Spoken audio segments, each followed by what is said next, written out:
All right, beautiful humans, welcome back to another episode of Naked Sunday. I'm your host, Caleb Nelson, living our best damn life here. Been really, how do I say this? Really appreciative and really grateful for a lot of the recent feedback and reach outs about certain episodes, especially things like my, what was it? My 35th birthday reaction and or reflections, I should say. And namely the who's holding your hand on your deathbed one. Not to mention always just like I love having my guests that I got on. Anywho, on to today's episode. What are we talking about? Well, this one was inspired by a little presentation I did for my friend's company. Many of you, if you've followed since the beginning of this show, Jason Ackerman, he owns a company called Affiliate U. And I did a little presentation for some of his graduates, and we're kind of like the advanced people. And the title of that was called, Who's Holding Your Hand on Your Deathbed? But one of the models that I showed within it is what we're going to focus on today. And it's really the pursuit of the ideal self. And you're going to notice I'm going to reference the Who's Holding Your Hand episode a few times here. But where am I going with this? So the pursuit of the ideal self, when I consider when you're sitting on your deathbed, my hope would be that we arrive on our final hour, taking our final breath. We've endeavored to become the best. I don't even know if I like that word in this scenario. The most true, the most honest, the most authentic version of ourselves through all the accumulation of all of our experiences and all of our growth and all of our impact that we've left in our life and all of our actions. That final moment, hopefully we've achieved a sense of what our ideal self is. And perhaps our journey through life is to endeavor towards that. And as I got the presentation going, one of the things that I referenced was the Maslow's hierarchy of needs. And if you've ever seen it, if you haven't, type it into the search engine of your choice. There's going to be various different versions. There was two versions, just so a little historical aside. Maslow, he created this thing. He identified this. He was a psychologist. Anyway, his original one that he released, I can't remember exactly the year, was 5 stages high. There's this pyramid. You'll see it's a pyramid shape. I believe it's his daughter, a few years after his death, released the actual version, which was 8 stages high. One of them culminates, the 5 stages, one culminates in self-actualization. The other one, the 8th one, the 8-stage one, culminates in transcendence, really a conversation around spirituality. Again, this is just a historical aside. It's not going to bear much weight beyond this. But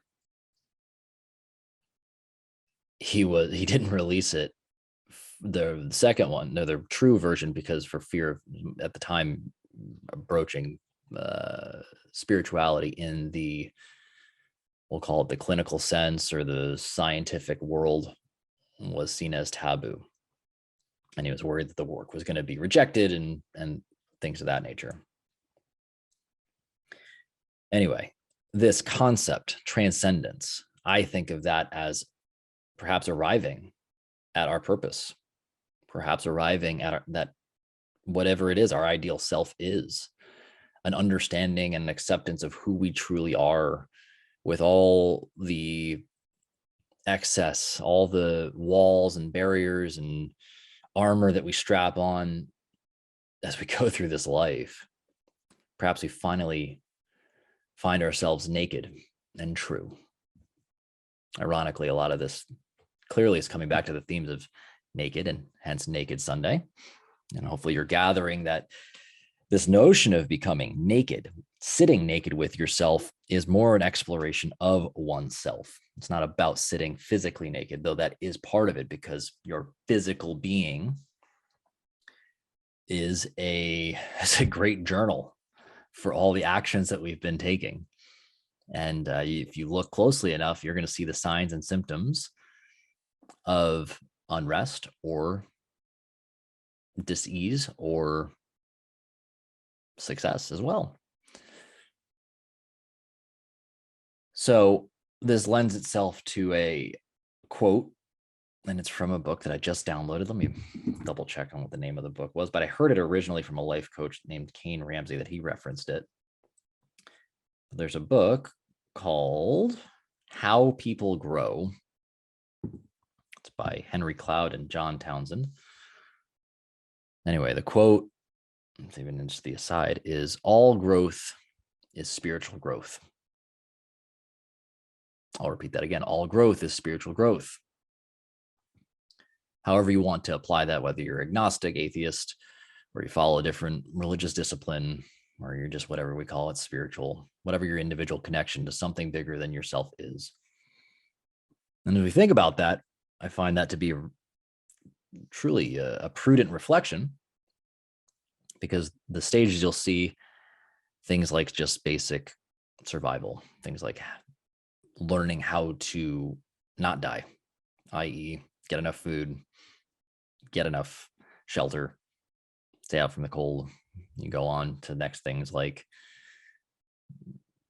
things of like esteem and acceptance and social things and love and things of that nature. Then we get things like where we'll stick with a 5-layer one right now, but self-actualization, realizing who you truly are. We get into things like creativity and purpose, bigger, higher level questions. But until you have satisfied the base needs of other levels, i.e., baseline survival, and then the layers above that, you'll never be able to sit still long enough with the challenges of the top to be able to grapple with it and to understand it or to achieve anything there. So as we bring this back to the pursuit of the ideal self, again, is that this the title of said thing, I created this little diagram. And by a diagram, I mean it was just a little, what is it? Drawing I made in something, or a little picture with some words over it. And it was a 3-legged stool. Atop the stool, I wrote ideal self. This is the seat of who you are. To be yourself, to be the truest version of yourself, it must be stable. Underneath it, there was the 3 legs. And the 3 legs that comprise this are habits, accountability, and mindset. Those 3 things must be stable and accounted for, strong enough to bear the weight of holding the ideal self. And it's worth considering you need those 3 things at each level of this hierarchical progression. What I think of that seat is almost, and this was something I was exposed to early on in like leadership teachings and whatnot, is ceiling of growth. When you grow to a certain point of one of those levels, we'll call it that Maslow's hierarchy needs, say you get past that survival phase of like just getting enough food and water, then you start thinking about other things around that. You still need to maintain a system in some way, shape, or form below that of habits, accountability, and mindset to be able to account for it and to hold it stable enough to hold the next level up. If you tipped a pyramid upside down, it'd be very unstable. That's just basic physics. With a nice, broad, stable base below it, you're going to have that. Now, the key is as we go to the next levels, ironically, we start learning that we have to start taking things away and we have to do less things better. So now that leads into talking about things like habits, accountability, and mindset. These 3 things must be accounted for. Because without it, one of those things not there that is appropriate for that level and that stage of growth in life, the whole system is going to come toppling down. You won't be able to achieve that success, and you're going to come back to it.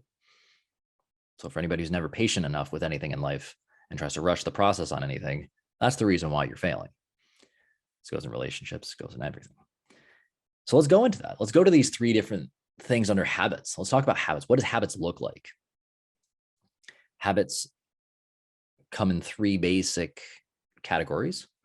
There are these things of threes. Pyramids, what, three sides, and stool has three legs, and here's the three prongs of the habits: health, wealth, and relationships. What does that look like? Well, health is your physical body and your mental health and things of that nature. Your relationships, who are the people interacting in your life? And your wealth, it's your resources, time, money, food. Those are the things that you're going to need to be able to account for. Problems within this that we need to consider within accounting for your habits is dosing and timing. Most people, when you think of like crash diets, we'll just use that because it's a pretty common one, do too much too fast. They get this laundry list of exercise. They do all these different extreme things, and it feels like they're sipping from a fire hose. And they usually are planning for how they are going to feel on their best day. Usually doesn't work out. Why? Because the second they have a bad day, their motivation hits the gutters, and they wake up the next day feeling a failure. And whether they overcome that one time or not, probably the next time that comes around, they're going to just get kicked off their high horse, and they're going to just feel rejected, and there's going to be a whole nice guilt, shame cycle that comes with it. Too much, too fast. Not enough confidence built in to the system. So we deal with overwhelm. It needs to be appropriate. It needs to be contextually appropriate for the individual at that time in their life. Consider injuries, consider things like that. Same thing like if you're going to go on a vacation with your significant other. Well, if you're going to go on a massive vacation and you've never done that before, you haven't even gone on a date in a while, that might not be the whole resolution, because you're going to get this big rush of like, yes, everything is all fine and gravy and awesome. But if you have other problems in it, it's not going to solve the problem. You need to build a system and build things in place and build habits in place so you can fully enjoy and absorb to its fullest extent the vacation that it is. Because a lot of people say, I need a vacation from my vacation. That's the same problem. They're not fully recovered. It's not as restorative. It's not as complete. With money, same problem. There's plenty of people, the lottery winner, who goes broke too much. They don't know how to handle that resource. Too much, too fast. So we need to consider that it needs to be contextually appropriate at the right time. At the right time. So that's habits. Accountability. Accountability is systems. What are the systems you're going to put in place? Who are the people? So for me, I'm not a big fan of spreadsheets personally. It's not a strong suit for me. But what I am really good at is finding people who are great at certain things. So I learn how to delegate. I like to delegate to people who love certain things and are really good at it and know how to communicate with me in a way that allows me to digest the information that I can make appropriate decisions. People that make me feel safe and confident in their abilities, but also at the same time also challenge me. So say, let's use money as an example. Say I'm not budgeting properly. Hey, you spent too much this month. Oh, you need to change that. Okay, cool. And we can talk it out based off of those strengths. So there's systems for it. What's the time? How often are you doing that? Think of a system for your dating with your wife, your husband, or whomever it is. How often are you checking in? How often are you checking on the household? How often are you checking on the relationship? People get coaches. Some people love to just be a spreadsheet monster that like does it for themselves, or think of like a macro tracker. There's tons of different ways, but you need to put systems in place to reinforce the behaviors that you care about. And it needs to also hold you to the mindset that you set when you started it. So matching up the people with the mindset you care about. In business, we see this all the time. There's this frantic energy with a lot of people. And like the new entrepreneur, it's up and down, up and down, up and down, up and down. But what they know they need to learn is how to be more patient.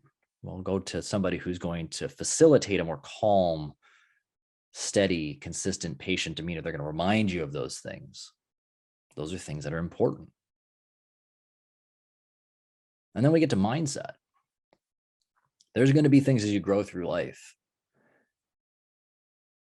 There's going to be the am I enough? There's going to be your identity. Who am I? As you change through life, you add a new title, you change roles. Is your role your identity, or is it your values? These are deep conversations worth having. You're going to confront things like imposter syndrome. You're going to confront things like self-worth. You're going to confront things like fear of success, fear of failure. You're going to deal with traumas.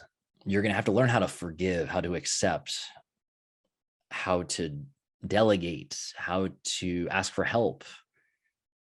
Those are all frameworks around mindset. How you are setting yourself up and how are you approaching this? How are you arriving at conflict, more or less? And conflict is not necessarily about an anger or frustration or warring. It's more about here's going to be a pain point. There's going to be a point of friction, which is more or less action has to be taken in some way, shape, or form. It might be got to do the exercise or eat the food that is better suited for you, or have the hard conversation with your relationship, or have a sale, or reach out to a client, or whatever the thing is. How you're arriving at that with empathy or with anger, those are going to be two very different presuppositions before you show up to something. And it's going to drastically affect the outcome. Does it mean it's not going to happen? Not necessarily. But it certainly changes the odds of success. And especially when we start considering that this is all about repeated behaviors to achieve the next level of success, i.e. the habits, because you don't just, it's not about what you just make one day, right? Again, we talked about the win the lottery. You could win millions of dollars, but if you spend it all the next day, it's gone. You got to learn how to keep it. So systems and habits and repeated behaviors to keep that mindset afloat. That's where having good friends to remind you, hey, you're on the right track. You do need to get back in there and have that hard conversation.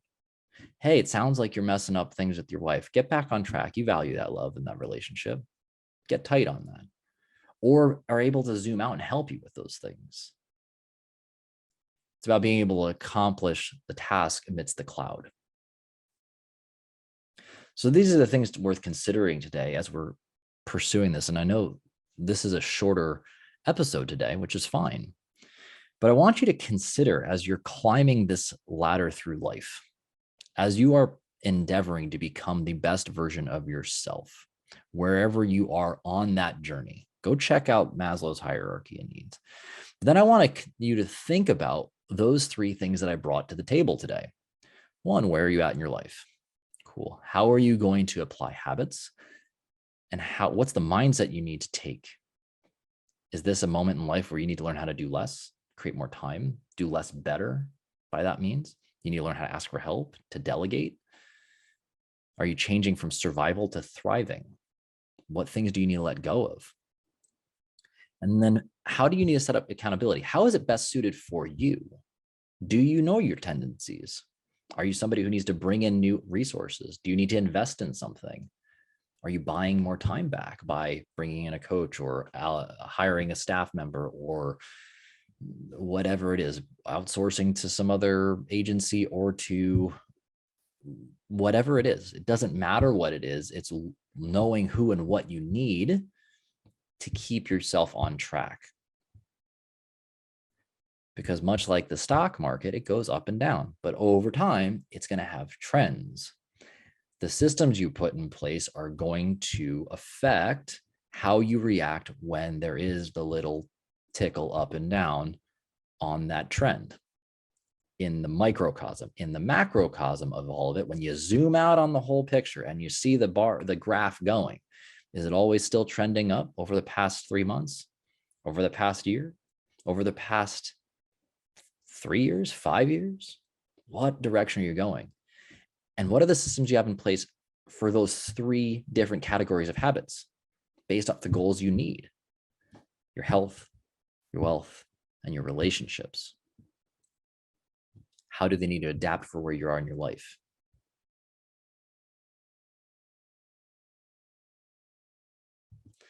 So again, I know this is a shorter episode today, but I wanted to be a quick bang for your buck. Your homework today, your considerations for today is, where are you at on this growth cycle? Where are you at in your life, in your progression? What are the systems you have in place? Who are the people you need to bring into your life? What are the habits that you've been doing? And if you're at a ceiling, if you've hit a wall, you feel stagnant, perhaps, and if you've been banging your head against the wall for a long time, usually it needs to take a little bit of time. If it's just a day, it's a day. But if you are feeling stagnant, what needs to change within that framework? Those are just considerations.